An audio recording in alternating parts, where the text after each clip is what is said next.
कथा प्रारंभ होतु है और सुनहु वीर हनुमान। आसन आए बिराजिए तेज पुंज बलवान सियावर रामचंद्र जी की जय।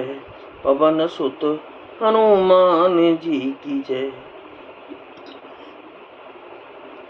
जाय दीख रघुवंश मणि और नरपति निपट कुसाजो। सह में परे उलख सिंह नहीं मनहु वृद्ध गजराज।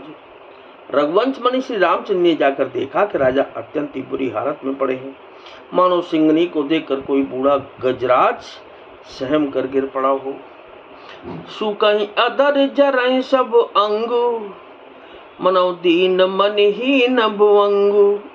सरस समीप दीखि के मानहु मीचु घरी गन ले।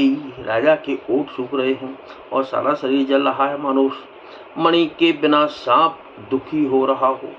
पासी क्रोध से भरी कैकेयी को देखा, मानो साक्षात मृत्यु ही बैठी राजा के जीवन की अंतिम घड़ियां गिन रही हो। करुणामय मृदु राम स्वभाव प्रथम दीख दुख दुखा सुना न काऊ। तदपि धीर धर समहो बिचारी पूछी मधुर बचन महतारी। श्री रामचंद्र जी का स्वभाव कोमल और करुणामय है। उन्होंने अपने जीवन में पहली बार यह दुख देखा। इससे पहले कभी उन्होंने दुख सुना भी न था। तो भी समय का विचार करके हृदय में दिए धर कर उन्होंने मीठे वचनों से माता कैकेयी से पूछा, क्या मोहि कहु मातु तात दुख कारण करिय जतन जेहि होहि निवारण। सुनो राम सब कारण एहु राजे तुम पर बहुत स्नेहु। हे माता, मुझे पिताजी के दुख का कारण कहो ताकि जिससे उसका निवारण हो, दुख दूर हो, वह यत्न किया जाए। कैकेयी ने कहा कि हे राम सुनो, सारा कारण यही है कि राजा का तुम पर बहुत स्नेह है। दिन कहे न मोहि तुहि बरदाना मांगे जो कछु मोहि सुहाना। सोचन भयहु भूपयुर सोचू छाड़ न सकहि तुम्हार संकोच।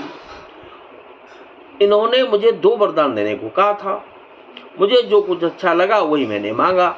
उसे सुनकर राजा के हृदय में सोच हो गया, क्योंकि ये तुम्हारा संकोच नहीं छोड़ सकते। सुत स्नेहु इत बचन उते और संकट परहु नरेशु।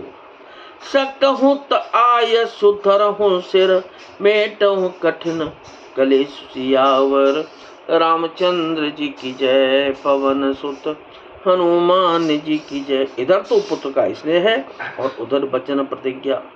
राजा इसी धर्म संकट में पड़ गए हैं। यदि तुम कर सकते हो तो राजा की आज्ञा से उद्धार करो और इनके कठिन क्लेश को मिटाओ। निदरक बैठी कहाई कटु बानी सुनत कठिनता अति कुलानी। जीव कमान बचन सरनाना मनहु महिप मृदु लक्ष्य समाना। कैकेयी बेर लग बैठी ऐसी कड़वी वाणी कह रही है जिसे सुनकर स्वयं कठोरता भी अत्यंत व्याकुल होगी। जीव धनुष है, वचन बहुत से तीर हैं और मानो राजा ही कोमल निशाने के समान हैं। जन कठोर पन धरे शरीरु सिखै धनुष विद्या बर बीरु। सब प्रसंग रघुपति सुनाई बैठ मनौ तनु धन धर निठुराई। इस सारे साथ समाज के सामान के साथ मानो स्वयं कठोर पंचश्रेष्ठ वीर का शरीर धारण करके धनुष विद्या सीख रहा है। श्री रघुनाथ जी को सब हाल सुनाकर वह ऐसे बैठी है मानो निष्ठुरता ही शरीर धारण किए हुए हो। मन मुस्काए बानुकुल भानु राम सहज आनंद निधान। बोले बचन विगत सब दूषण मृदु मंजुल जनु बाग विभूषण। सूर्य कुल के सूर्य स्वाभाविक ही आनंद निधान श्री रामचंद्र जी मन में मुस्कुराकर सब दूषणों से रहित ऐसे कोमल और सुंदर वचन बोले जो मानो वाणी के भूषण ही थे। सुन जननी सोए सुत बड़ भागी, जो पितु मातु बचन अनुरागी। तनय मातु पितु तोष निहारा, दुर्लभ जनन सकल संसारा। हे माता सुनो, वही पुत्र बड़भागी है जो पिता माता के वचनों का अनुरागी पालन करने वाला है। आज्ञा पालन के द्वारा माता पिता को संतुष्ट करने वाला पुत्र हे जननी सारे संसार में दुर्लभ है। मुनिगण मिलन विशेष बन, सब बात हित मोर। तेह महु पितु आयस बहुर, सम्मत जननी तोर सियावर। रामचंद्र जी की जय, पवन सुत हनुमान जी की जय। वन में विशेष रूप से मुनियों का मिलाप होगा, जिसमें मेरा सभी प्रकार से कल्याण है। उसमें भी फिर पिताजी की आज्ञा और हे जननी तुम्हारी सम्मति है। तो कथा विसर्जन हो तो है और विदा हो हनुमान। राम लखन और जानकी मैया सदा करें कल्याण सियावर।